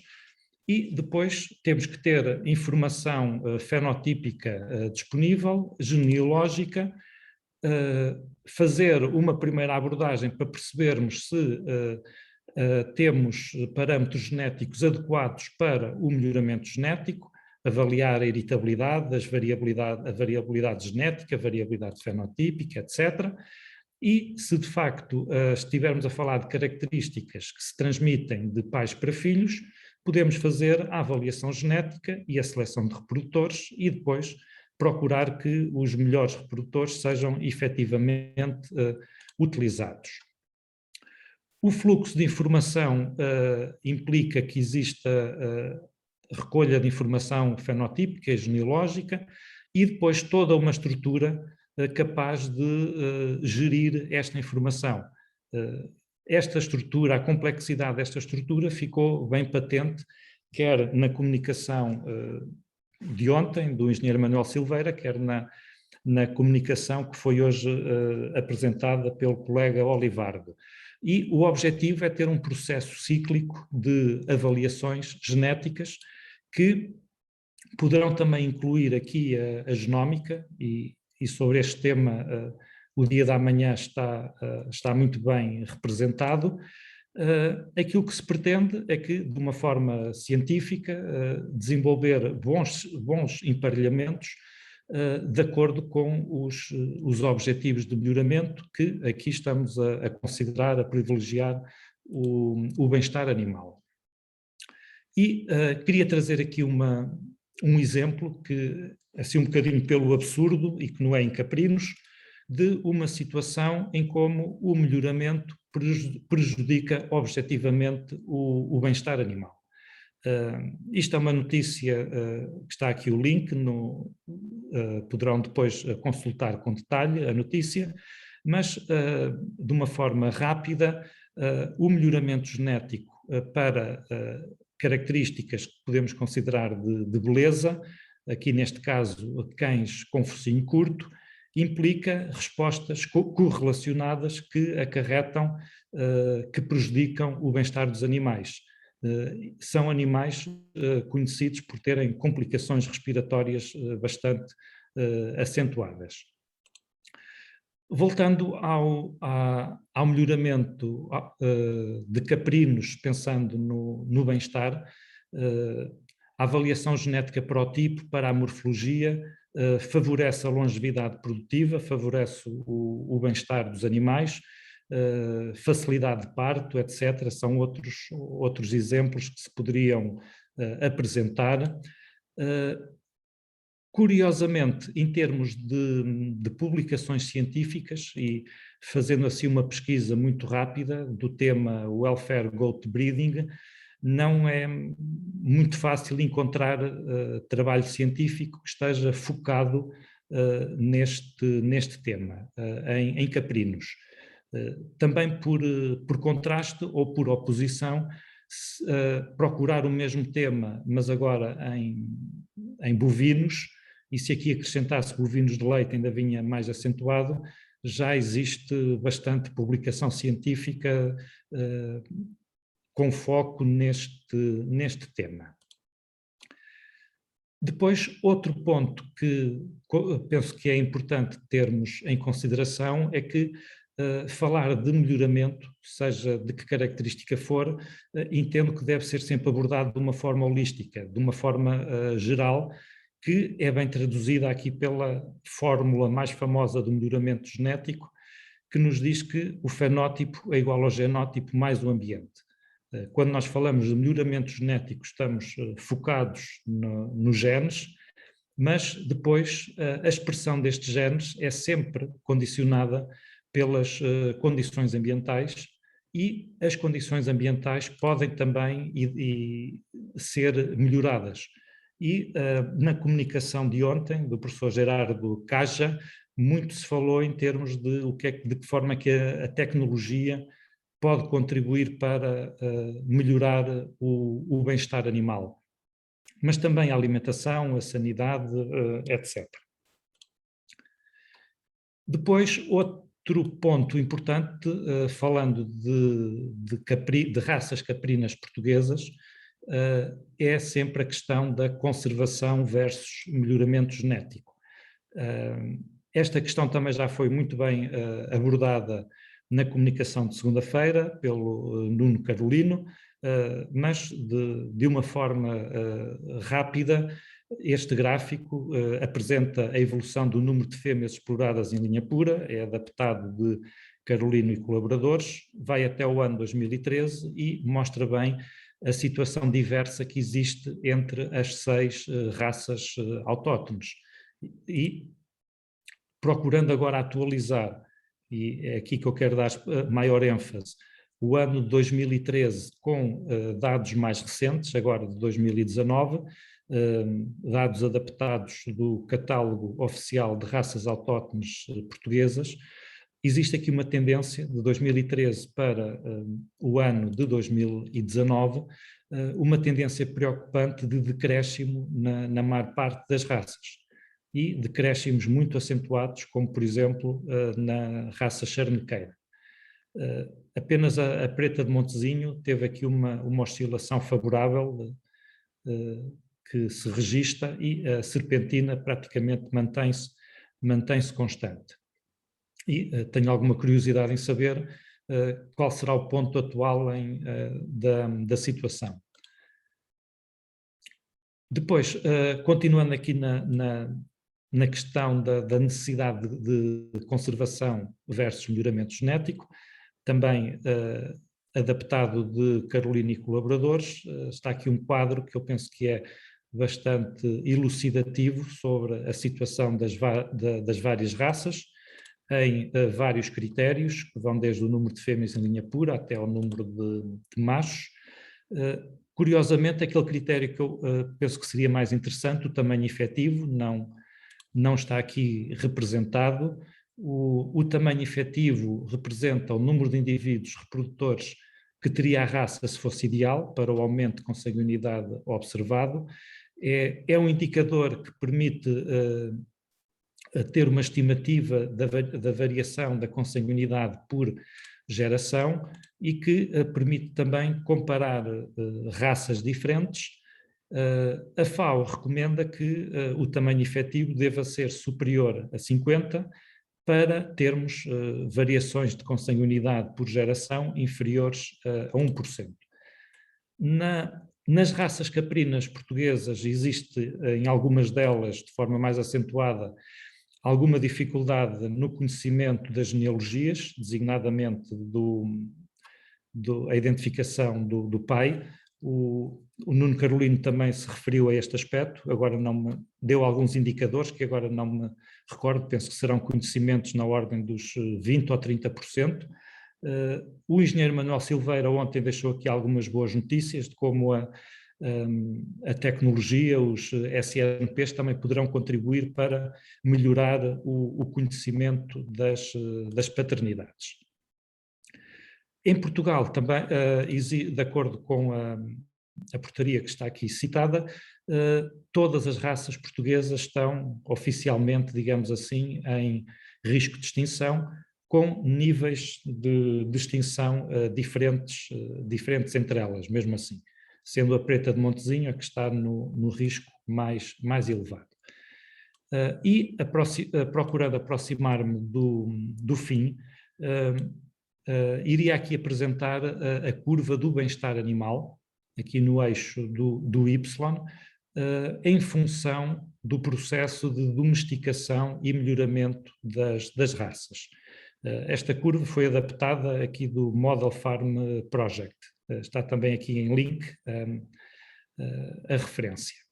E achei esta curva e esta abordagem interessante porque argumenta que o processo de domesticação e subsequente melhoramento contribuiu de alguma forma para melhorar o bem-estar animal. Então, considerando esta abordagem, podemos afirmar que os caprinos selvagens estariam em condições de bem-estar animal inferior às raças domésticas, se elas se encontrarem aqui nesta fase da curva. É uma abordagem seguramente controversa, mas que me pareceu interessante.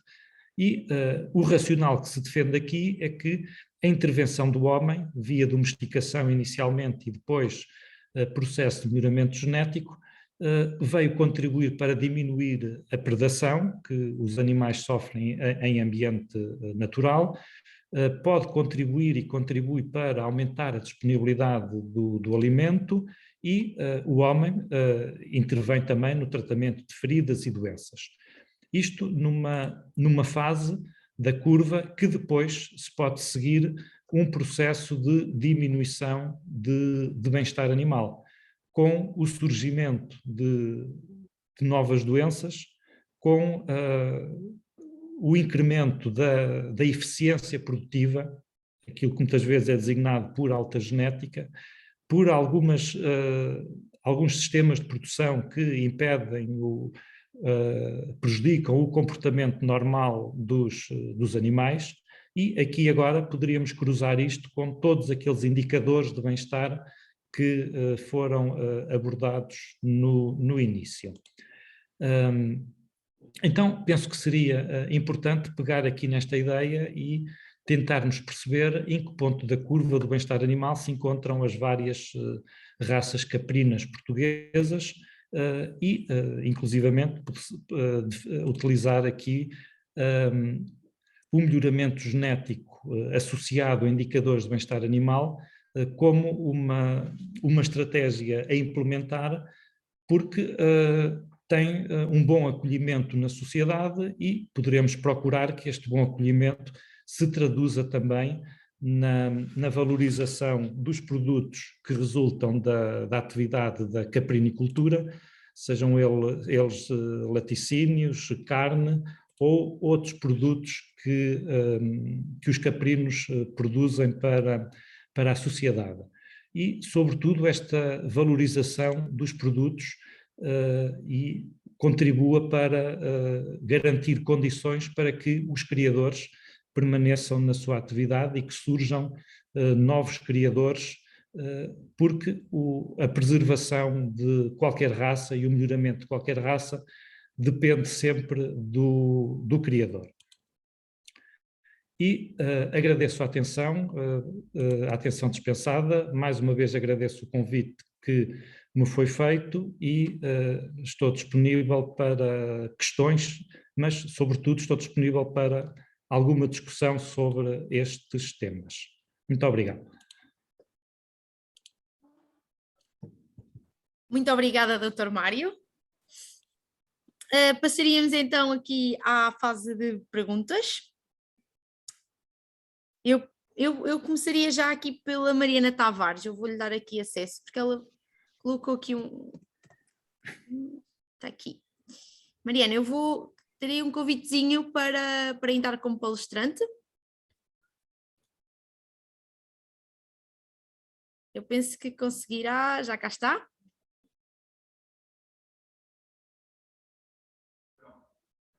Mariana, penso que já consegue ligar tanto o microfone como a câmara, se pretender. Sim, eu não tinha nenhuma pergunta, eu estava só a comentar que o melhoramento dos cães para acentuar os defeitos devia se chamar pioramento genético e não melhoramento. Era só uma, não era pergunta nenhuma, estava só a andar. Ok, obrigada. Não sei se o Dr. Mário quer comentar. Se falamos do melhoramento genético, estamos a falar muitas das vezes em melhorar, como referiu o Olivardo, melhorar a produção de leite, mas depois os outros genes vêm todos atrás e temos aquilo que são as respostas correlacionadas. E aquele exemplo dos cães de focinho curto é um exemplo que penso que toda a gente conhece e que, de facto, não... a Mariana pegou bem no tema, mas são, como disse, são temas sensíveis e que devem ser bem discutidos do ponto de vista científico e técnico e, sobretudo, muito bem comunicados para a sociedade em geral. Nós aqui neste webinar não estamos a comunicar para a sociedade em geral, estamos a comunicar para um perfil muito específico de pessoas. Quando depois a mensagem passa para o exterior, isto deve ser feito com muita atenção e, na minha opinião, devemos utilizar estes temas como uma mais-valia para a produção e não como uma ameaça, como por vezes também se pode entender. Temos também aqui, é o Dr. Nuno Carolino. Esteja à vontade, Dr. Nuno. Gostaria apenas de citar os oradores. Foram duas excelentes apresentações que acho que enriquece neste nosso final de tarde. E como vou ter que retirar, pedi a palavra só para os saudar e para desejar um bom resto de fim de tarde e espero encontrar todos amanhã. Muito obrigado, Olivardo, pela participação desde o Brasil, que também gostei muito. Até breve. Eu que agradeço, Nuno. Obrigado pelo convite, foi um prazer. Obrigado. Obrigada, Dr. Nuno. Boa noite. Obrigado. E então, não há mais perguntas, hoje quero tudo ir ver o Benfica. Então, se me dão licença, colocava uma questão ao Olivardo. Sim, ótimo. Temos só aqui eu não sei, que diz aqui informação sobre caprinos do site da Seprega também. Pronto, é mais um site de informação sobre caprinos. Temos aqui uma pergunta, não sei se o Dr. Mário quer fazer primeiro a sua? Não, a minha era de backup, de reserva. Ok, então, mas temos espaço para tudo. Hugo Rio Costa, penso que já conseguirá aceitar o convite para palestrante e, posteriori, ligar a câmara, se assim entender, mas pelo menos o microfone para falar.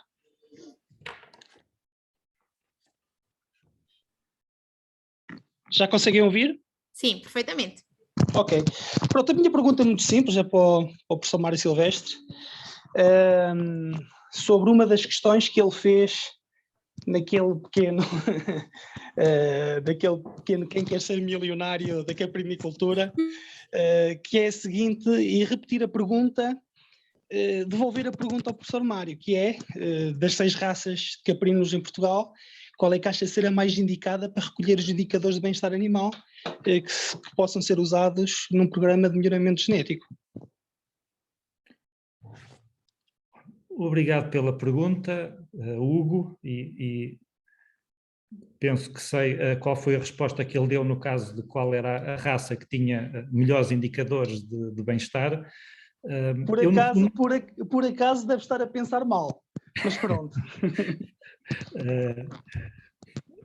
Eu penso que o bem-estar animal e enquadrar o bem-estar animal neste contexto das raças autóctones é uma questão bastante complexa. E como o Hugo sabe, eu não sou de forma alguma especialista em bem-estar animal, mas achei extremamente interessante este desafio que o Nuno Carolino me lançou e foi para mim bastante bastante gratificante trabalhar este tema, procurando enquadrá-lo com a caprinicultura e o melhoramento genético nos caprinos.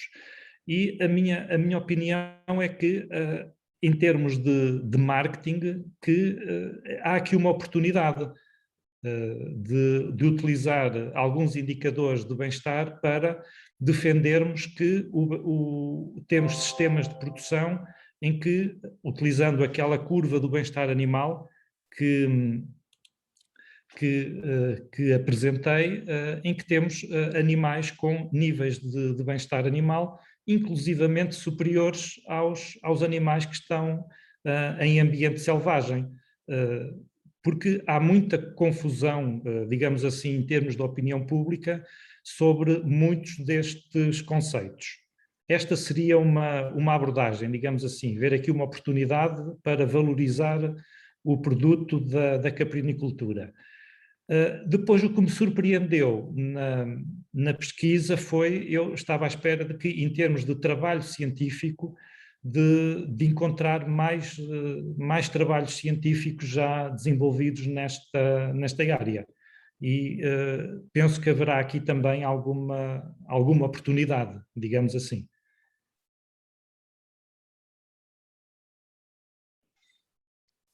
Muito obrigada pela resposta. Eu pedi-lhe então que fizesse a sua pergunta para também ouvirmos o Dr. Olivardo. É uma curiosidade em relação aos dados que o Olivardo nos apresentou, em relação ao conhecimento das genealogias, principalmente em termos de paternidades. Usualmente, os sistemas mais de produção de leite têm níveis, são mais eficientes, mas já agora tinha essa curiosidade sobre o conhecimento de paternidades. Perfeito. Bom, Mário, de fato, o conhecimento é relativamente fácil, porque os sistemas são mais intensificados, pelo menos aqueles que nós trabalhamos, né? E o processo de monta, né, de coberturas, né, de acasalamentos, ele é controlado, né? Então, você tem uma tendência muito grande a conhecer. Quando nasce o cabrito, né, saber quem é o pai e, obviamente, a mãe. Então, na raça Saanen, nós temos aí em torno de 80% a 85% dos animais no nosso banco de dados tem informação de pai e mãe. Então, tem a informação de genealogia de primeira geração. Quando eu venho para a segunda geração, ou seja, avós, né, aí você já tem uma redução desse percentual para algo em torno de 60%. E aí você, à medida em que você avança, o programa é relativamente novo, né? 16 anos em melhoramento genético. É ontem, né? É um período muito pequeno. Então, quando você vai avançando nas gerações para trás, aí você vai reduzindo isso gradativamente, tá? Mas não sei se eu entendi bem a tua pergunta. Sim, completamente. Pronto, então, assim, é um bom conhecimento, há um grau de conhecimento relativamente alto, né? Obviamente que nós desejaríamos ter conhecimento de 100%, mas eu acredito que daqui a alguns anos talvez se consiga chegar a isso. Sim, obrigado pela resposta, Olivardo, e fazia só um último comentário que fiquei triste por ver que estão a haver dificuldades em termos de financiamento que podem comprometer todo um trabalho já com alguns anos e se de facto não houver a adesão dos criadores e apoios para que toda a estrutura se consiga continuar no terreno, é todo um trabalho que é penalizado. Portanto, espero que no futuro que se consigam ultrapassar essas dificuldades. Perfeito, Mário, muito obrigado. E, de fato, é algo que nos preocupa, né? Mas essa é uma luta constante, principalmente quando você tem um programa que ele ainda é ancorado em recurso público, né? Em recursos governamentais. Então, no Brasil, a palavra subsídio ela é quase que um palavrão, né? Como um xingamento. Então, nós estamos na luta, né? Porque, de fato, um programa de melhoramento, como eu mencionei, é algo que tem dia para começar mas não tem dia para terminar, a menos que você cesse o financiamento e não tenha condição de permanecer. Mas, felizmente, no caso do Capragene, nós temos um core ali, um grupo, um núcleo de produtores bastante, vamos dizer assim, persistentes, longevos, né, que conseguem manter, apesar daquela queda que eu demonstrei, né, nós temos ali um grupo de 6, 7, 8 criadores que esses estão dispostos a ir adiante com ou sem ajuda do financiamento público. Muito obrigado. Bem, obrigada a nós. Temos aqui mais uma questão. Dá para falar, Hugo? Desculpa, posso falar? Sim, está perfeito. Sim, tenho novamente outra pergunta que também está relacionada com esta observação do professor Mário Silvestre, que é o seguinte: bem, enfim, uma pessoa quando trabalha em Caprinos às vezes dá por nós a pensar em relacionar diversos assuntos. E uma das coisas que dessas relações que eu já tenho vindo a notar há alguns tempos, na minha reflexão em noites de insónia, é que tem precisamente a ver com esta relação entre a falta de genealogia conhecida e a questão do bem-estar animal. Parece-me, não sei que tipo de relação que isto pode ser estabelecida, mas parece-me que quanto menos genealogia temos conhecida das populações, melhor são os indicadores de bem-estar animal. Parece-me isso, portanto, naquelas populações de caprinos que são exploradas em regime extensivo, ou mesmo nas populações selvagens, onde parece haver os melhores indicadores de bem-estar animal, nesses dois tipos de populações, as genealogias são deficitárias. Contudo, à medida que vamos aumentando o grau de genealogia devido à intensificação da exploração, os indicadores baixam. Portanto, é aqui uma espécie de um cenário que pode dificultar o melhoramento. Ou seja, para nós conseguirmos efetivamente melhorar características que estão relacionadas com o bem-estar animal, temos que intensificar a produção para sabermos genealogias e, ao mesmo assim, estamos a diminuir o grau de bem-estar animal. Está a perceber, professor? Não sei se esta noção ou este efeito que eu tenho notado ao longo destes últimos anos de pensamento, se faz algum sentido ou não. Gostava de ter algum comentário por parte do professor, se fosse possível. Isto pode ser para argumentar de muitas formas, e se pensarmos, por exemplo,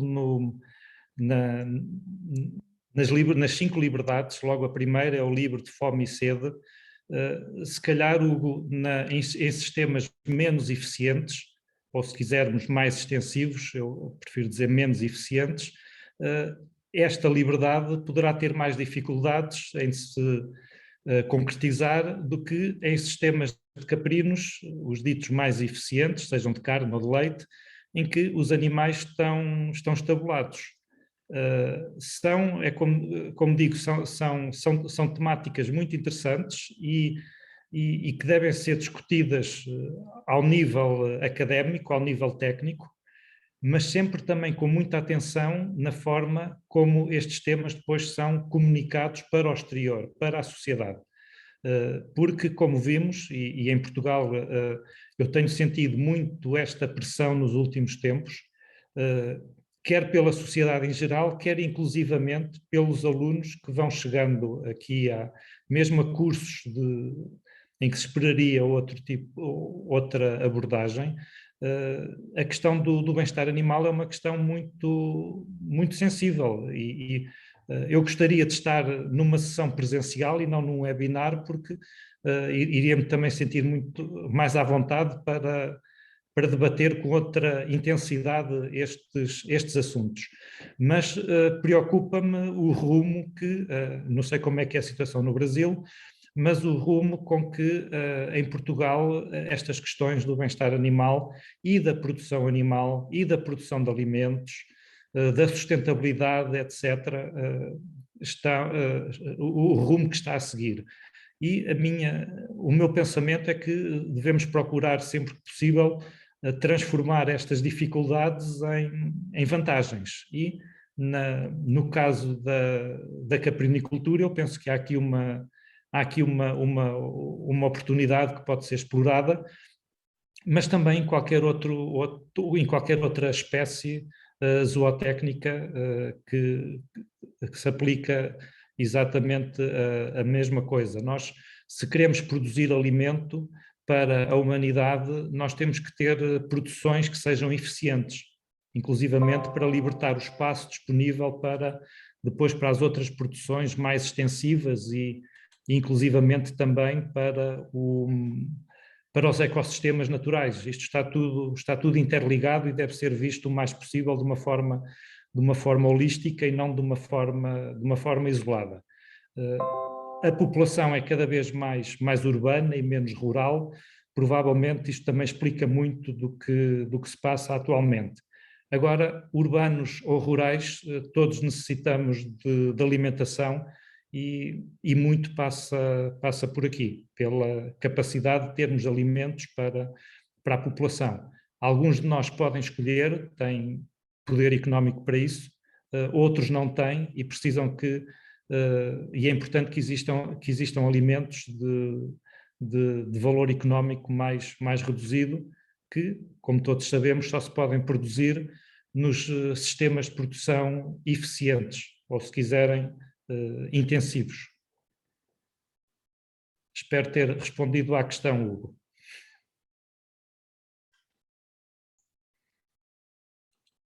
Bom, só complementando um pouquinho para entrar na conversa, né, na discussão. Sim, sim. Hugo, eu não veria assim, uma relação como o doutor Mário colocou, né?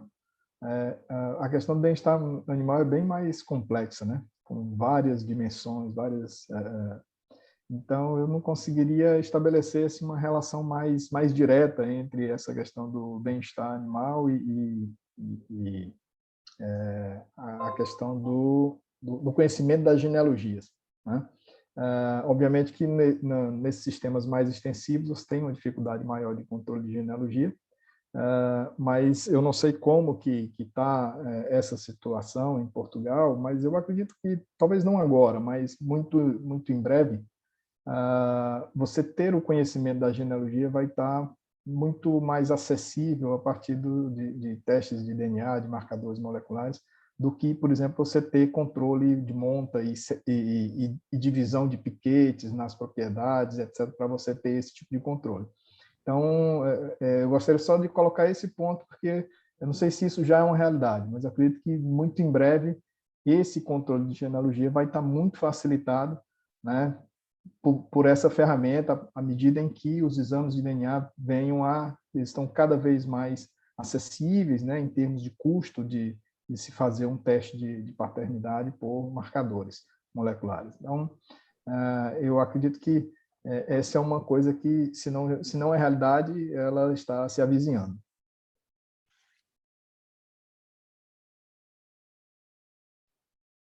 Muito obrigada, doutor Olivardo. Eu não sei, eu penso que não temos mais questões. Se tiverem, podem sempre também só colocá-las, podem não falar, podem só colocá-las por mensagem, se for o caso.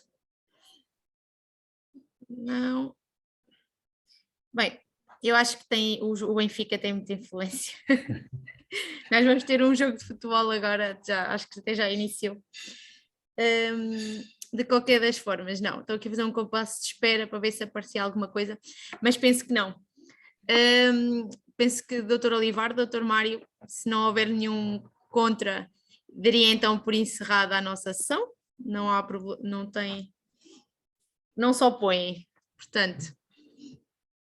Não, eu queria apenas agradecer mais uma vez pela oportunidade, né, e nos colocar à disposição para que esse seja um primeiro momento de interação, né, com Brasil e Portugal. Que a gente possa... Claro que sim. Nós no Centro de Competências agradecemos, é sempre uma mais-valia para nós, para as nossas sessões, ter sempre participações internacionais, e agradeço imenso a sua presença, como de todos os oradores, claro.